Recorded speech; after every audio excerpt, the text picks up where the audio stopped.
deben moverse más allá de la simple atención a características particulares. Deben transformar activamente los sistemas que crean y perpetúan las opresiones compuestas. Necesitamos políticas interseccionales, no solo individuos amables. Como nuestro siguiente tema, igual de relevante, tenemos ¿para quién trabajan los derechos humanos? Los derechos humanos trabajan para todas las personas, sin distinción. Este es el principio rector de su existencia, consagrado en instrumentos como la Declaración Universal de los Derechos Humanos. Como primer punto, sin distinción. Trabajan para ti, para mí, para un niño en África, para un anciano en Asia, independientemente de ya sea su raza, su color, su sexo, su idioma o su religión, o también su opinión pública o política o de otra índole. También sin origen nacional o social, posición económica o posición de nacimiento. Ninguna de esas afectaría en nada. Fundamento de la dignidad. Su propósito es reconocer la dignidad intrínseca de cada ser humano. No son un regalo de los gobiernos, sino una condición inherente a la persona. También rechazan cualquier sistema o ideología que pretenda restringir estos derechos a un grupo selecto, como élites económicas, una raza específica o un género.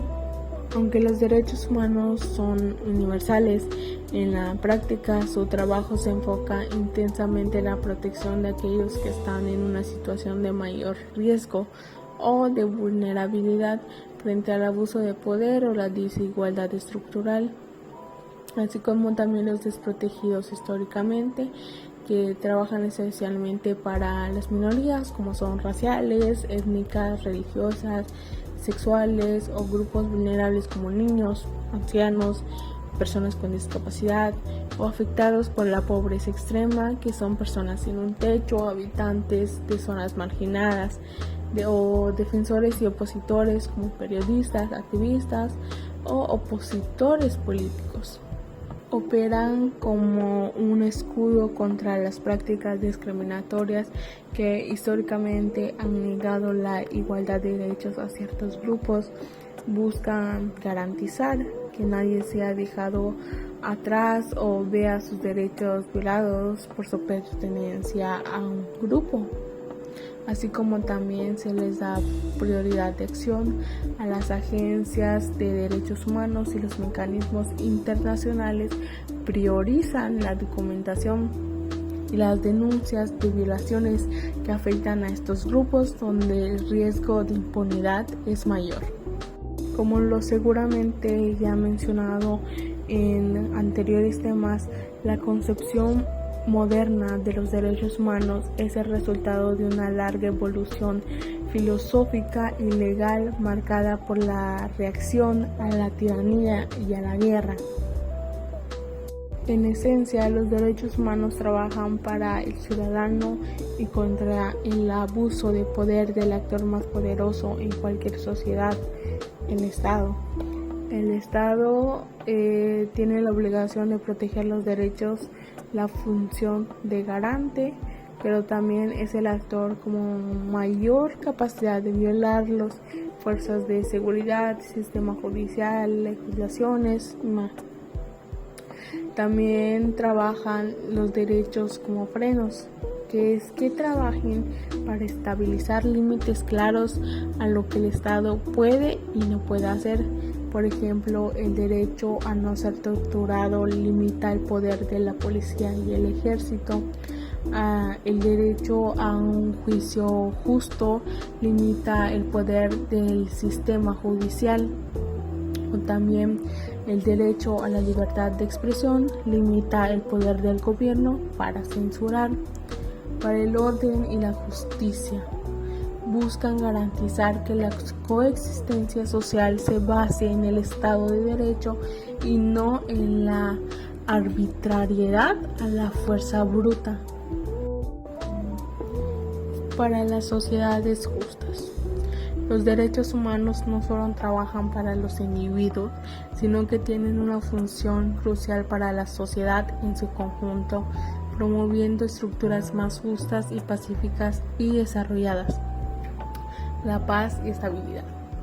Esto quiere decir que trabajan para prevenir conflictos al asegurar que las quejas y necesidades de los grupos marginados sean atendidas antes de que escalen a violencia o inestabilidad social. Segundo punto, el desarrollo sostenible. Promueve que el desarrollo económico no se logre a costa de la explotación laboral o de la construcción ambiental, asegurando que los beneficios se distribuyan de manera equitativa, derechos económicos, sociales y culturales. Tercer punto, la democracia y participación. Trabajan para garantizar el derecho a la participación política, a la protesta pacífica y a elecciones libres, empoderando a la ciudadanía para que sea el motor de su propio destino. Como cuarto punto tenemos para la memoria y la reparación. Trabajan para las víctimas de crímenes atroces y sus familias, buscando verdad, buscando justicia y la reparación, lo cual es fundamental para la cohesión social futura. Si bien los derechos humanos trabajan para todas las personas, solo pueden ser efectivos cuando existe una voluntad y una acción concreta por parte de agentes específicos de la sociedad. Los derechos humanos son principios, necesitan ser activados, trabajar de forma efectiva cuando los gobiernos los respetan e implementan, los jueces aplican en sus sentencias, la sociedad civil, la ONG o defensores los monitorean y se exigen. Los ciudadanos individuales los conocen y los reclaman. También trabajan en el espacio de tensión entre el poder y la dignidad. La pregunta no es si existen, pues son inherentes, sino que tanto permitimos que trabajen en la realidad, desafiando las estructuras de privilegio y la impunidad. En un síntesis breve tenemos que los derechos humanos trabajan para la dignidad de todo ser humano, con un foco especial en los vulnerables, limitando el poder del Estado y sentando las bases para sociedades más justas.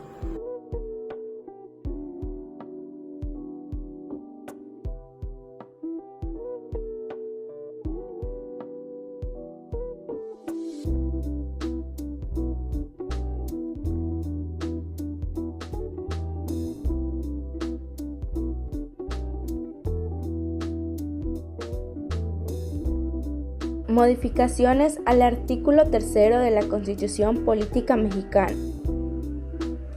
1917. Educación laica y gratuita.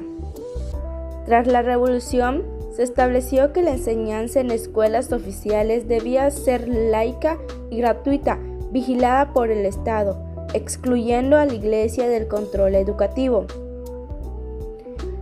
1934. Educación socialista. En el cardenismo se declaró que la educación sería socialista, anticlerical y orientada a combatir fanatismo, reforzado el control del Estado sobre los planes de estudio. 1946. Educación nacionalista. Se abandona el enfoque socialista y se impulsa una educación que fomente la identidad nacional, la democracia y el progreso científico, manteniendo la laicidad. 1980. Autonomía universitaria. Se reconoce constituyentemente la autonomía de las universidades para gobernarse a sí mismas y definir sus planes, programas y condiciones laborales.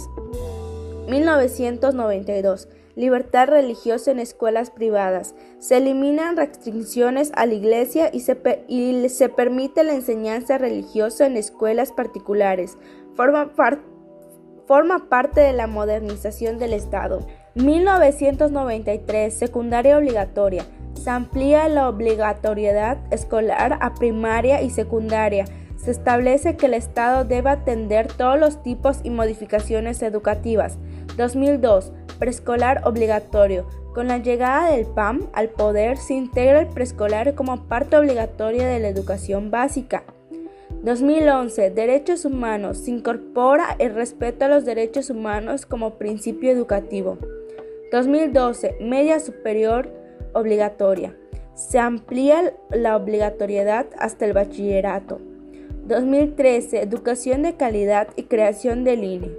Se produce la calidad educativa, se regula el servicio profesional docente y se crea un órgano autónomo para evaluar el sistema educativo, el INE. 2012. Cambio de reforma política de la Ciudad de México. Ajustes para cambiar la denominación de Distrito Federal a Ciudad de México.